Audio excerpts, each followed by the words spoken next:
ହୋସେୟ ପୁସ୍ତକର 1 ପର୍ବର 1 ଆଉ 2 ପଦ ଆଉ 3 ପର୍ବର 1, 2, 3 ପଦ। ଏଠାରେ ଏପରି ଲେଖା ଅଛି, ଜିହୁଦାର ରାଜଗଣ ଉସିୟ, ଯୋଥାମ, ଆହସ ଓ ହିଜକିୟର ଅଧିକାର ସମୟରେ ଓ ଜୟାସର ପୁତ୍ର ଇସ୍ରାଏଲର ରାଜା ଜାରବିୟମର ସମୟରେ ସଦାପ୍ରଭୁଙ୍କର ଏହି ବାକ୍ୟ ବେରିଙ୍କ ପୁତ୍ର ହୋସେୟଙ୍କର ନିକଟରେ ଉପସ୍ଥିତ ହେଲା। ଯେଉଁ ସମୟରେ ସଦାପ୍ରଭୁ ପ୍ରଥମରେ ହୋସେୟଙ୍କ ଦ୍ୱାରା କଥା କହିଲେ, ସେହି ସମୟରେ ସଦାପ୍ରଭୁ ହୋସେୟଙ୍କୁ କହିଲେ, ତୁମ୍ଭେ ଯାଇ ବ୍ୟଭିଚାରିଣୀ ଏକ ଭାର୍ଯ୍ୟାକୁ ଓ ବ୍ୟଭିଚାରରୁ ଜାତ ସନ୍ତାନ ଗଣକୁ ଗ୍ରହଣ କର, କାରଣ ଏହି ଦେଶ ସଦାପ୍ରଭୁଙ୍କୁ ପରିତ୍ୟାଗ କରି ମହା ବ୍ୟଭିଚାର କରୁଅଛି।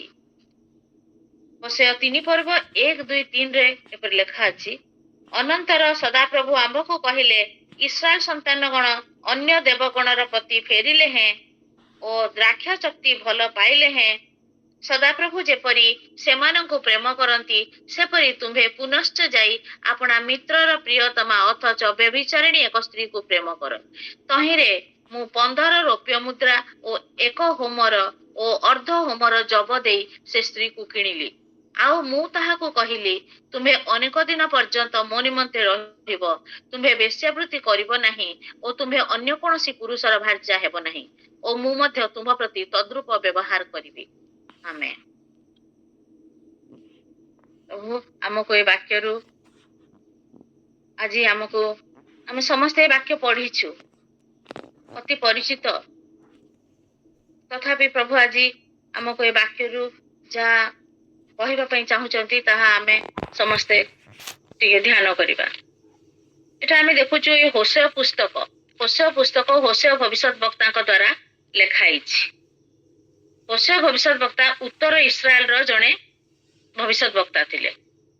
ଉତ୍ତର ଇସ୍ରାଏଲର ପ୍ରଧାନ ଭବିଷ୍ୟତ ବକ୍ତା ଥିଲେ। ସେ ଗୋଟେ ମାଇନର ପ୍ରଫେଟ ଥିଲେ।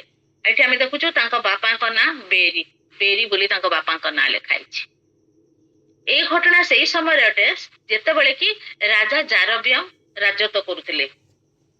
ରାଜା ଜାରବିୟମ ଇସ୍ରାଏଲ ଉପରେ ରାଜତ୍ୱ କରୁଥିଲେ। ସେଇ ସମୟରେ ସଦାପ୍ରଭୁଙ୍କର ବାକ୍ୟ ହୋସେୟଙ୍କ ନିକଟରେ ଉପସ୍ଥିତ ହଉଛି। ସେତେବେଳେ ଇସ୍ରାଏଲୀୟ ମାନେ ସଦାପ୍ରଭୁଙ୍କୁ ଛାଡିକି ଅନ୍ୟ ଦେବତା ମାନଙ୍କୁ ଉପାସନା କରିବା ଆରମ୍ଭ କରିଦେଇଥିଲେ। ସେଇ ସମୟରେ ଇସ୍ରାଏଲୀୟ ମାନଙ୍କୁ ଅଧର୍ମ ପଥରୁ ଫେରେଇ ଆଣିବା ପାଇଁ ହୋସେୟ ଭବିଷ୍ୟତ ବକ୍ତାଙ୍କ ମାଧ୍ୟମରେ ସଦାପ୍ରଭୁ ଇସ୍ରାଏଲୀୟ ମାନଙ୍କୁ କଥା କହୁଅଛନ୍ତି। ସେଇ ସମୟର ଘଟଣା, ଇସ୍ରାଏଲ ମାନେ ଅନେକ ଅନୈତିକ କାର୍ଯ୍ୟ ଆଉ ସବୁ ପ୍ରକାର ଖରାପ କାମରେ ସେମାନେ ଲିପ୍ତ ଥିଲେ, ଯୋଉଟା କି ଈଶ୍ୱରଙ୍କର ସନ୍ତୁଷ୍ଟକର ବିଷୟ ନଥିଲା। ମୂର୍ତ୍ତି ପୂଜା କରୁଥିଲେ। ଆମ ସଦାପ୍ରଭୁ ମୂର୍ତ୍ତି ପୂଜା କରିବ ନାହିଁ ବୋଲି ଆମମାନଙ୍କୁ ଆଜ୍ଞା ଦେଇଛନ୍ତି, ବଟ୍ ଇସ୍ରାଏଲୀୟ ମାନେ ଈଶ୍ୱରଙ୍କ ଆଜ୍ଞା ପାଳନ କରିଲେ ନାହିଁ। ଆଉ ଈଶ୍ୱରଙ୍କର ଯୋଉ ଆଶୀର୍ବାଦ, ତାଙ୍କୁ କେତେ ଭଲ ପାଉଥିଲେ, କେତେ ଆଶୀର୍ବାଦ, କେତେ ଜୀବନରେ କେତେ ମିରାକଲ କରିଛନ୍ତି, ତାଙ୍କୁ ମିଶର ଦେଶରୁ ଆଣିକି କିଣାନ ଦେଶରେ ପହଞ୍ଚେଇଛନ୍ତି। ଏସବୁ ଜିନିଷ, ତାଙ୍କର ସେ ଆଶୀର୍ବାଦ, ତାଙ୍କର ସେ ବ୍ଲେସିଂସ, ତାଙ୍କର ସେ ମିରାକଲ ସବୁ କିଛି ସେମାନେ ଭୁଲିଗଲେ। ଭୁଲି ଯାଇକି ଈଶ୍ୱରଙ୍କର ଆଜ୍ଞା ପାଳନ କଲେନି, ଆଜ୍ଞା ପଥରୁ ବହୁତ ଦୂରକୁ ଚାଲିଗଲେ ଆଉ ସଦାପ୍ରଭୁଙ୍କୁ ଦୁଃଖ ଦେଲେ। କାହିଁକିନା ଆମେ ଅନେକ ପଦପର୍ବ ଆମେ ବାଇବେଲରୁ ପଢିଛୁ, ଯୋଉ ସବୁ ବାକ୍ୟରୁ ଆମେ ଜାଣି ସାରିଛୁ ସେମାନେ କେତେ ଅବାଧ୍ୟ ହେଇଥିଲେ, କେମିତି ଈଶ୍ୱରଙ୍କୁ ଦୁଃଖ ଦେଇଥିଲେ, ତାଙ୍କର ଆଜ୍ଞା ପଥରୁ ଚାଲି ଯାଇଥିଲେ। ଆମେ ତଥାପି ବି ଗୋଟେ ଦୁଇଟା ପଦପର୍ବ ପଢିବା ଯୋଉଥିରୁ କି ଆମେ ଜାଣିପାରିବା ଯେ କେମିତି ଇସ୍ରାଏଲୀୟ ମାନେ ଈଶ୍ୱରଙ୍କୁ ଦୁଃଖ ଦେଇଥିଲେ। ଆମେ ଦ୍ୱିତୀୟ ରାଜାବଳୀ 17 ପର୍ବ ତାର 7 ଆଉ 10 ଆଉ 17ରେ ଆମେ ଟିକେ ପଢିବା। ଦ୍ୱିତୀୟ ରାଜାବଳୀ 17ର 7, 10, 17। ଏଥିର କାରଣ ଏହି, ଇସ୍ରାଏଲ ସନ୍ତାନଗଣର ଯେଉଁ ସଦାପ୍ରଭୁ ପରମେଶ୍ୱର ସେମାନଙ୍କୁ ମିଶର ଦେଶରୁ ଅର୍ଥାତ୍ ନିଷ୍କ୍ରିୟ ରାଜା ଫାରୋର ହସ୍ତାଧୀନରୁ ବାହାର କରି ଆଣିଥିଲେ, ତାହାଙ୍କ ବିରୁଦ୍ଧରେ ସେମାନେ ପାପ କରି ଅନ୍ୟ ଦେବଗଣକୁ ଭୟ କଲେ। 10ରେ ଲେଖା ହେଇଛି, ଆଉ ସେମାନେ ଆପଣା ମାନଙ୍କ ପାଇଁ ପ୍ରତ୍ୟେକ ଉଚ୍ଚ ପର୍ବତ ଉପରେ ଓ ପ୍ରତ୍ୟେକ ହରିଦ ବର୍ଣ୍ଣ ବୃକ୍ଷ ମୂଳେ ସ୍ତମ୍ଭ ଓ ଆସରା ମୂର୍ତ୍ତିମାନ ସ୍ଥାପନ କଲେ। ପୁଣି 17ରେ ଲେଖା ହେଇଛି, ପୁଣି ସେମାନେ ଆପଣା ମାନଙ୍କ ପୁତ୍ର କନ୍ୟା ଗଣକୁ ଅଗ୍ନି ମଧ୍ୟ ଦେଇ ଗମନ କରାଇଲେ। ପୁଣି ମନ୍ତ୍ର ଓ ଗଣକତା ବ୍ୟବହାର କଲେ ଆଉ ସଦାପ୍ରଭୁଙ୍କୁ ବିରକ୍ତ କରିବା ପାଇଁ ତାହାଙ୍କ ଦୃଷ୍ଟିରେ କୁକର୍ମ କରିବାକୁ ଆପଣା ମାନଙ୍କୁ ବିକ୍ରୟ କଲେ। ଆମେ ଦେଖୁଛୁ ଏସବୁ ଘଟଣାରୁ ସମସ୍ତେ ପଢି ସାରିଛୁ, ଆମେ ଜାଣିଛୁ ବାଇବେଲରେ କେତେ କେତେ ବାକ୍ୟ ଲେଖା ହେଇଛି ଆମର ଇସ୍ରାଏଲ ମାନଙ୍କର ଡିସଓବିଡିଏନ୍ସ ବାରେ। ଆମେ ଦେଖୁଛୁ ଈଶ୍ୱର ଯୋଉଟା ଭଲ ପାଆନ୍ତିନି ସେମିତି ସେ ଗଛ ମୂଳେ ସ୍ତମ୍ଭ କଲେ, ଆଶ୍ରା ମୂର୍ତ୍ତି କଲେ, ଏସବୁ ଯୋଉଟା କି ସେ ଭଲ ପାଆନ୍ତିନି ସେଇଗୁଡା କଲେ, ତାଙ୍କର ଅବାଧ୍ୟ ହେଲେ, ପ୍ରଭୁଙ୍କୁ ଭୟ ନ କରିକି ଅନ୍ୟ ଦେବଗଣକୁ ଭୟ କରୁଛନ୍ତି ଆମେ ଦେଖୁଛୁ। ଏଠି ପୁଣି ଲେଖା ହେଇଛି ସେମାନେ ଯୋଉ ମନ୍ତ୍ର ଗଣକଥା ଉପରେ ଡିପେଣ୍ଡ କଲେ, ଏମିତି କରି ସେମାନେ ପ୍ରଭୁଙ୍କୁ ବହୁତ ଦୁଃଖ ଦେଲେ, ପ୍ରଭୁଙ୍କୁ ବହୁତ କଷ୍ଟ ଦେଲେ।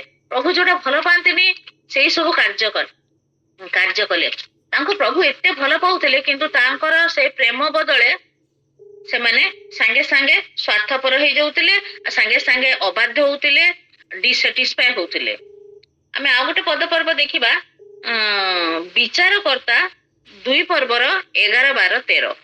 ବିଚାରକର୍ତ୍ତା 2 ପର୍ବ 11, 12, 13 ଏଠାରେ ଲେଖା ଅଛି, ଅନନ୍ତର ଇସ୍ରାଏଲ ସନ୍ତାନଗଣ ସଦାପ୍ରଭୁଙ୍କ ଦୃଷ୍ଟିରେ ଯାହା ମନ୍ଦ ତାହା କଲେ ଓ ବାଲ ଦେବଗଣର ସେବା କଲେ। ପୁଣି ଯେ ସେମାନଙ୍କୁ ମିଶର ଦେଶରୁ ବାହାର କରି ଆଣିଥିଲେ ସେହି ସଦାପ୍ରଭୁ ଆପଣା ମାନଙ୍କ ପୈତୃକ ପରମେଶ୍ୱରଙ୍କୁ ତ୍ୟାଗ କଲେ ଓ ଅନ୍ୟ ଦେବତାଗଣର ଅର୍ଥାତ୍ ସେମାନଙ୍କ ଚତୁର୍ଦିଗସ୍ଥ ଲୋକମାନଙ୍କ ଦେବତାଗଣର ଅନୁଗାମୀ ହୋଇ ସେମାନଙ୍କୁ ପ୍ରଣାମ କଲେ। ଏହି ରୂପେ ସେମାନେ ସଦାପ୍ରଭୁଙ୍କୁ ବିରକ୍ତ କଲେ। ଆହୁରି ସେମାନେ ସଦାପ୍ରଭୁଙ୍କୁ ପରିତ୍ୟାଗ କରି ବାଲ ଦେବ ଓ ଅଷ୍ଟାର ଦେବୀ ଗଣର ସେବା କଲେ। ଆମେ ଦେଖୁଛୁ ଏସବୁ ବାକ୍ୟ, ଆହୁରି ଆମେ ଦେଖିଛୁ ବାକ୍ୟ ଲେଖା ହେଇଛି, ଆମେ ଅନେକ ବାକ୍ୟ ଆମେ ପଢି ସାରିଛୁ, ତଥାପି ଆମେ ଗୋଟେ ଦିଟା ଯୋଉ ଦେଖୁଛୁ ଏଥିରେ ବି ଆମେ ଦେଖୁଛୁ ଯେ ସେମାନେ କେମିତି ସଦାପ୍ରଭୁଙ୍କର ଦୃଷ୍ଟିରେ ଯାହା ମନ୍ଦ, ସଦାପ୍ରଭୁ ଯାହା ଭଲ ପାଆନ୍ତିନି ସେଇ ସବୁ ସେମାନେ କଲେ। ମାନେ ସଦାପ୍ରଭୁଙ୍କୁ ସେମାନେ କେତେ କଷ୍ଟ ଦେଇଛନ୍ତି, ସଦାପ୍ରଭୁ ଯାହା ପସନ୍ଦ କରନ୍ତିନି ସେଇ ସବୁ କାମ ଗୁଡା କଲେ। ଏସବୁ କରିକି ସଦାପ୍ରଭୁଙ୍କୁ ଦୁଃଖ ଦେଲେ, ସଦାପ୍ରଭୁଙ୍କୁ ଧୋକା ଦେଲେ, ଅବିଶ୍ୱସ୍ତ ହେଲେ, ବିଶ୍ୱାସଘାତକତା କଲେ। ତଥାପି ବି ସଦାପ୍ରଭୁ ତାଙ୍କୁ ଭଲ ପାଉଥିଲେ, ସବୁବେଳେ ଅପେକ୍ଷା କରୁଥିଲେ କେମିତି ସେମାନେ ପରିବର୍ତ୍ତିତ ହେଇଯିବେ। ତାପରେ ପୁଣି ସେତେବେଳେ ସେ କହୁଛନ୍ତି ଯେ ଇସ୍ରାଏଲୀୟ ମାନେ 2ଟା ଦୋଷ କରିଛନ୍ତି କହିକିନା ବି ସଦାପ୍ରଭୁ ହୋସେୟଙ୍କୁ କହୁଛନ୍ତି। ହୋସେୟ ନାହିଁ, ଜିରିମିୟ ପୁସ୍ତକରେ ଲେଖା ହେଇଛି, ଜିରିମିୟ 2:13 ଲେଖା ହେଇଛି। ଜିରିମିୟ ଭବିଷ୍ୟତ ବକ୍ତାଙ୍କ କହିଥିଲେ, କାରଣ ଆମ୍ଭର ଲୋକମାନେ, ଜିରିମିୟ 2:13, କାରଣ ଆମ୍ଭର ଲୋକମାନେ 2ଟି ଦୋଷ କରିଅଛନ୍ତି, ସେମାନେ ଅମୃତ ଜଳର ନିର୍ଝର ସ୍ୱରୂପ ଯେ ଆମ୍ଭକୁ ପରିତ୍ୟାଗ କରିଅଛନ୍ତି, ପୁଣି ଆମ୍ଭମାନଙ୍କ ନିମନ୍ତେ ଆପଣା ମାନଙ୍କ ନିମନ୍ତେ ନାନା କୂପ ଖୋଳିଅଛନ୍ତି, ସେ ସବୁ ଭଗ୍ନ କୂପ, ଜଳ ଧାରଣ କରିନପାରେ।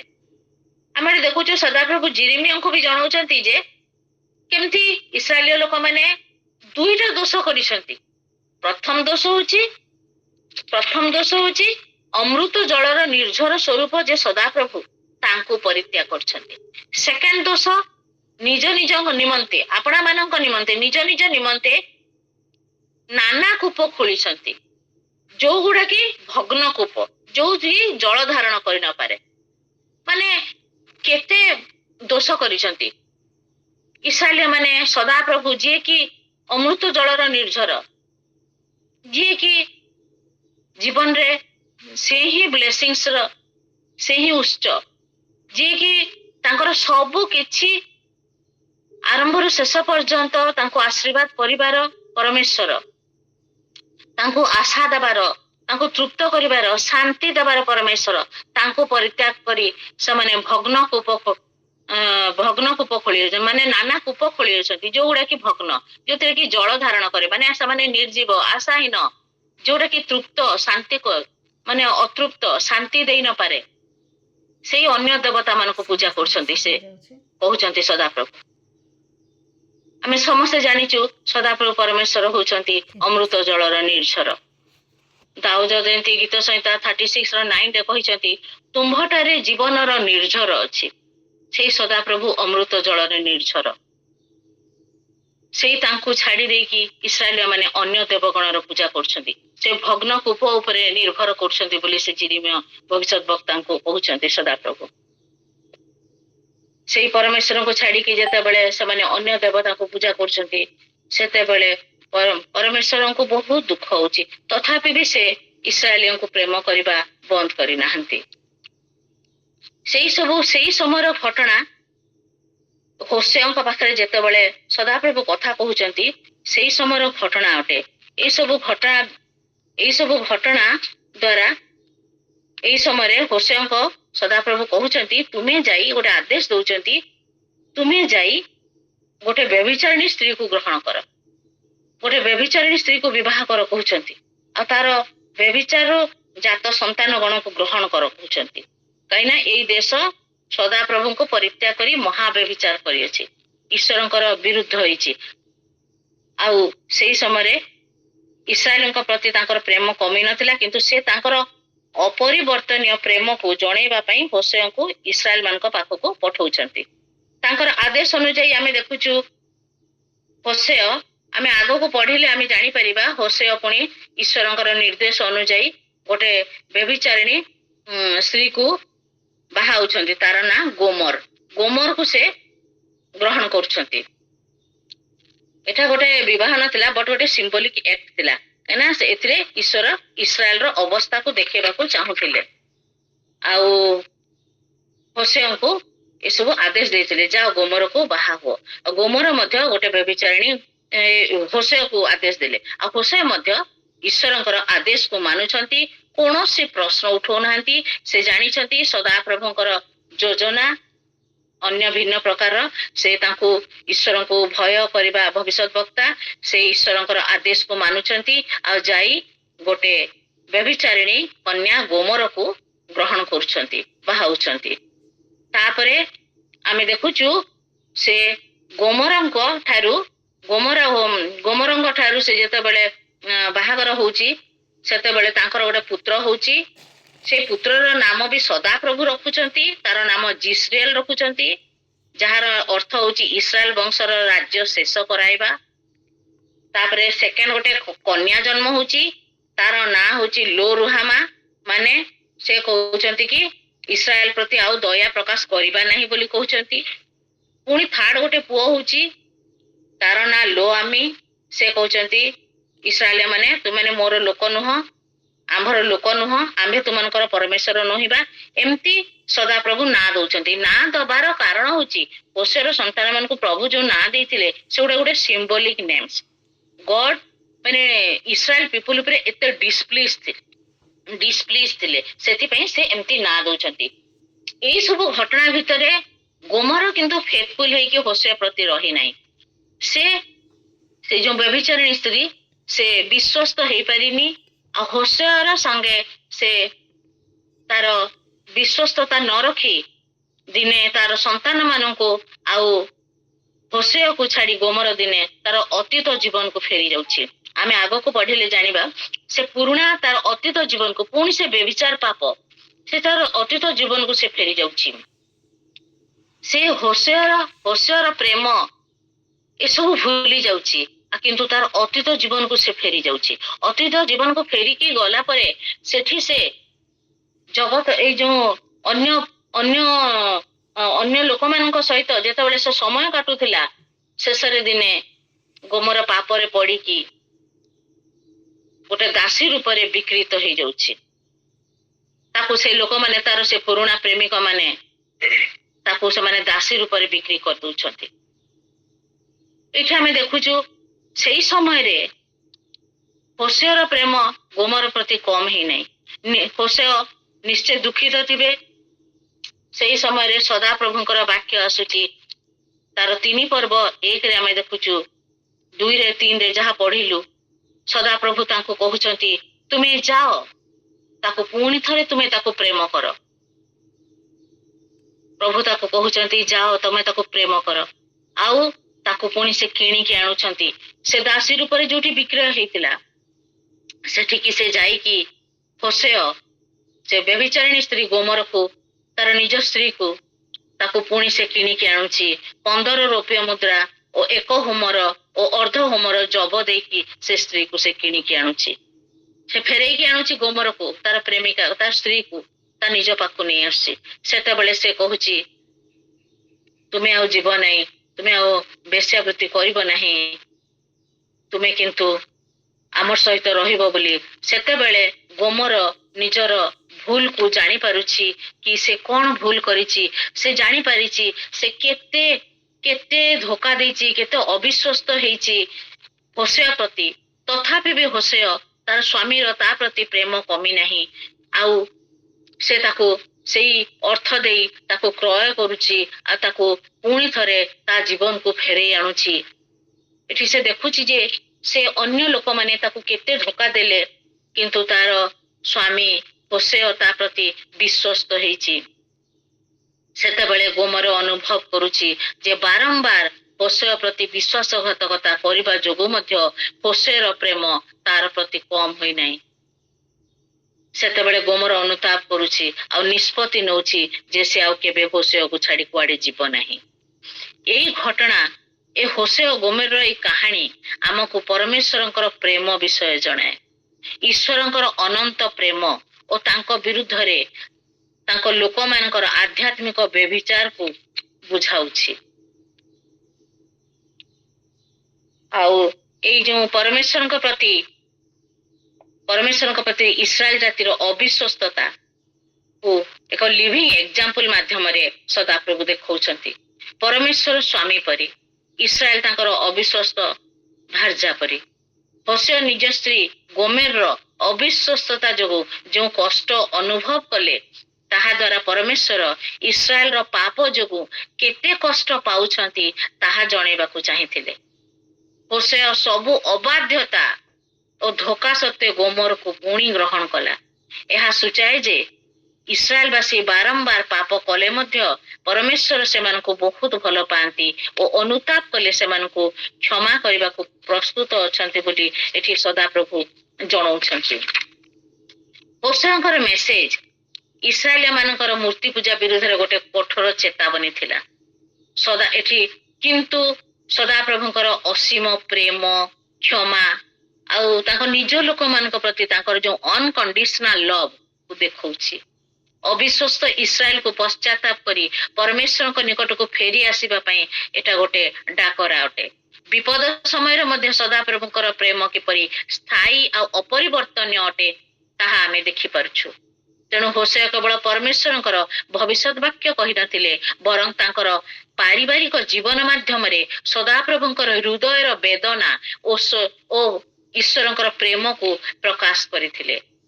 ଏଇ ଘଟଣାରୁ ଆମକୁ ପ୍ରଭୁ ଆଜି କଣ ଜଣାଉଛନ୍ତି ତାହା ଆମେ ଦେଖିବା। ଏଠି ଦେଖୁଛୁ ଆତ୍ମିକ ବ୍ୟଭିଚାର, ଅର୍ଥାତ୍ ଈଶ୍ୱରଙ୍କ ଠାରୁ ଦୂରେଇ ଯାଇ ମୂର୍ତ୍ତି ପୂଜା କରିବାକୁ ଈଶ୍ୱର ବ୍ୟଭିଚାର ସାଙ୍ଗରେ ତୁଳନା କରିଛନ୍ତି। ମାନେ ପାପ ଈଶ୍ୱର ଓ ମନୁଷ୍ୟ ମଧ୍ୟରେ ଥିବା ସମ୍ପର୍କକୁ ଭାଙ୍ଗି ଦେଇଥାଏ। ଆମେ ସମସ୍ତେ ଜାଣିଛୁ, ଜୀବନରେ ଦୁଃଖ କଷ୍ଟ ଆଣିଥାଏ। ସଦାପ୍ରଭୁ ଆମକୁ ଆଜ୍ଞା ଦେଇଛନ୍ତି ମୂର୍ତ୍ତି ପୂଜା ନ କରିବାକୁ, ଆଉ ତାଙ୍କର ବ୍ୟବସ୍ଥା ଅର୍ଥାତ୍ ତାଙ୍କର କମାଣ୍ଡମେଣ୍ଟସକୁ ମାନିବାକୁ ଆମକୁ ପଡିବ। ଯେତେବେଳେ ଆମେ ଈଶ୍ୱରଙ୍କର ଅବାଧ୍ୟ ହେଇଥାଉ ସଦାପ୍ରଭୁଙ୍କୁ ବହୁତ ଦୁଃଖ ହେଇଥାଏ।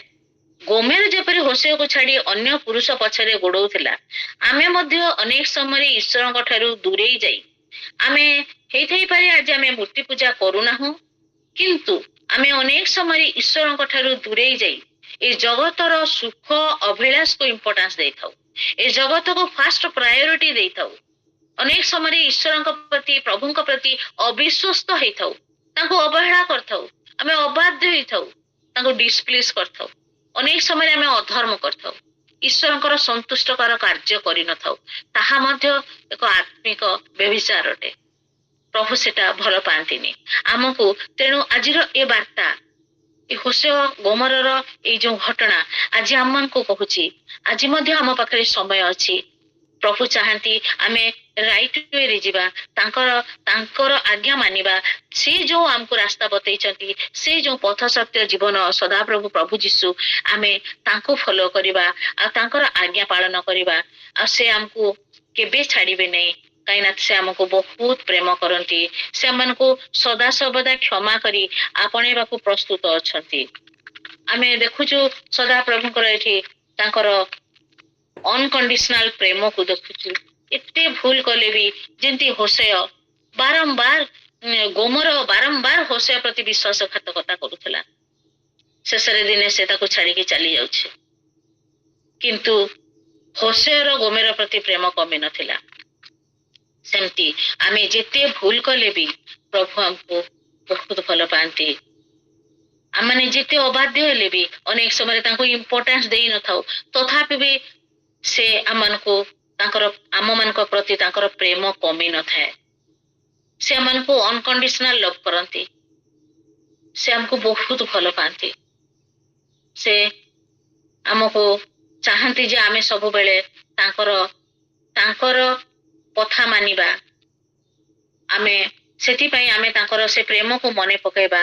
ଆଉ କଣ କରିବା, ତାଙ୍କର ସେ ନିଃସ୍ୱାର୍ଥପର ପ୍ରେମ, ସେ ଆମକୁ ତାଙ୍କର ପ୍ରେମ କେମିତି ଅସୀମ ଅଛି, ସେ କେମିତି ଆମକୁ ଯେତେ ଭୁଲ କଲେ ବି ଅନେକ ସମୟରେ ଆମେ ତାଙ୍କୁ ଇମ୍ପୋର୍ଟାନ୍ସ ଦେଇନଥାଉ, କିନ୍ତୁ ଆମର କୌଣସି କମି କରିନଥାନ୍ତି।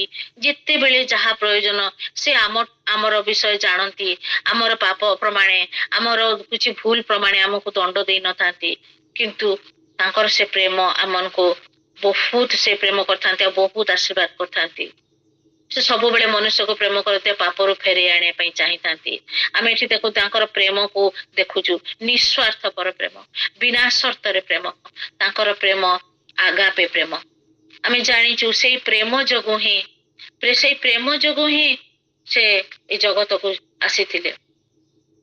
ଆମେ ଯୋହନ 3:16 ଲେଖା ହେଇଛି, ଯେମିତି କାରଣ ଈଶ୍ୱର ଜଗତକୁ ଏଡେ ପ୍ରେମ କଲେ ଯେ ସେ ଆପଣାର ଅଦ୍ୱିତୀୟ ପୁତ୍ରଙ୍କୁ ଦାନ କଲେ, ଯେପରି ଯେ କେହି ତାହାଙ୍କ ଠାରେ ବିଶ୍ୱାସ କରେ ସେ ବିନଷ୍ଟ ନ ହୋଇ ଅନନ୍ତ ଜୀବନ ପ୍ରାପ୍ତ ହୁଏ।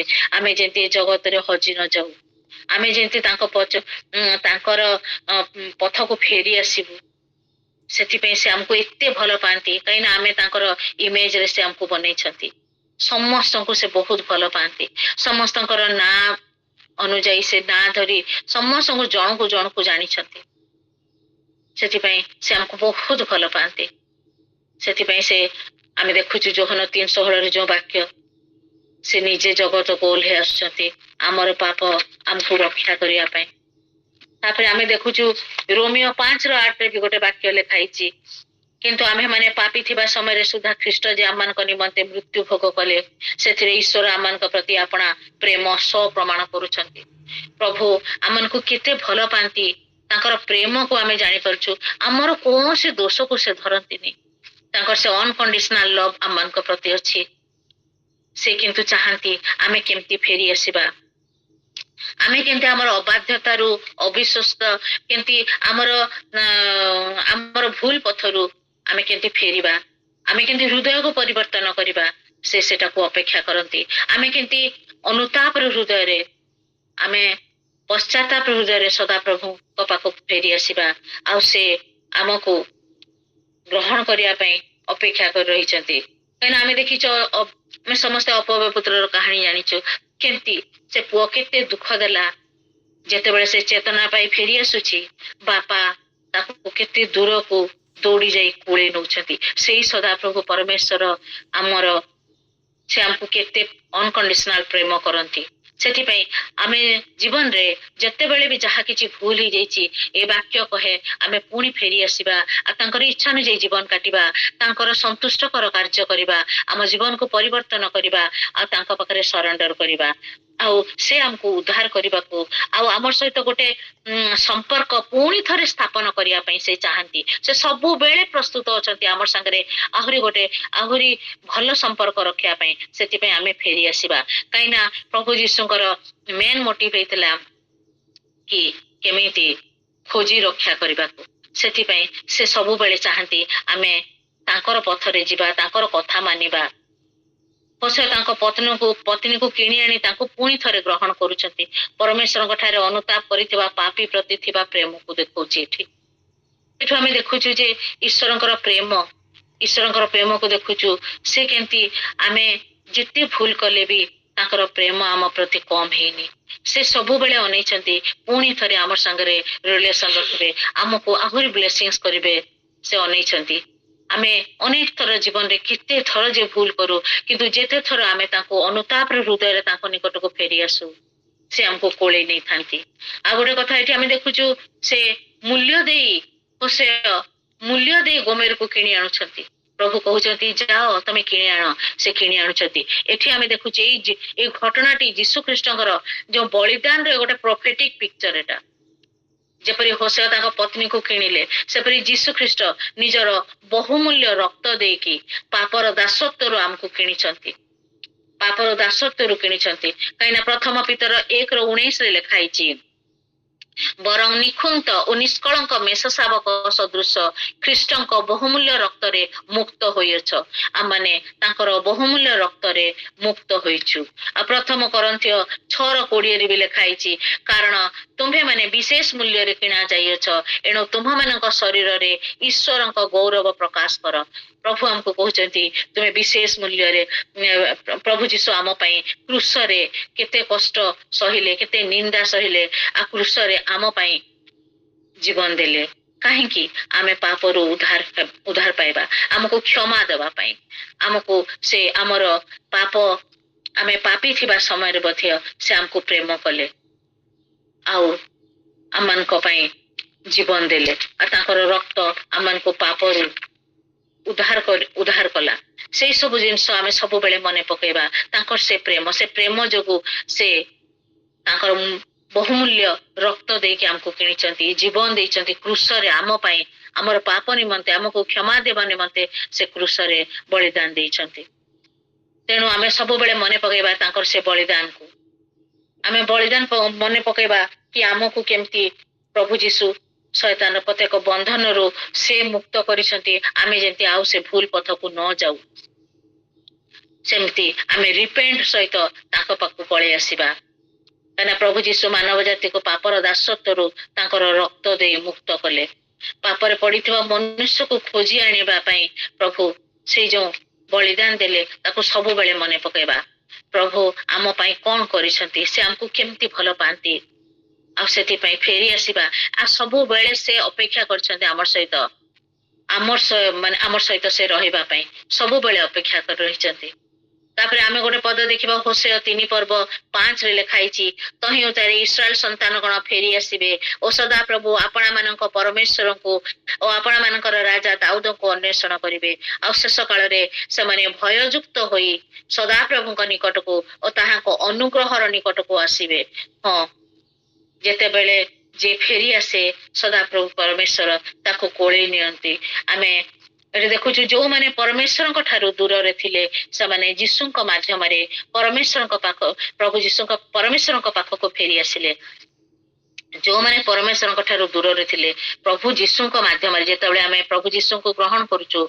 से तेबेले परमेश्वर पाख को फेरी आसीबे जी भी जो भी मनीष परमेश्वर लोक अर्थात इस्राएल आज विश्वासी माने अविश्वस्तता परे पश्चाताप परे जीशु ख्रीष्ट निकट को फेरी आसवा कथा एटारे लिखाई आ प्रभु ही अनंत जीवन अनंत प्रेम आ मंगल करिवे कहीं लिखाई राजा दाऊद को अन्वेषण करिवे एठारे प्रभु जीशु को राजा दाऊद को कथा विषय रे लिखाई राजा दाऊद को एटा जीशु ख्रीष्ट बारे राजा दाऊद लिखाई एटा आमे देखुछु नूतन नियम रे सब किछि फुलफिल हेछि आमे देखुछु जेतबेले एफिसियो पुस्तक 2 पर्व तार 3, 4, 5 आड़े लिखाई जेमती एठारे प्रेरित पाउल कहउछन जेपरी एक समय जेतबेले आमे माने जेतबेले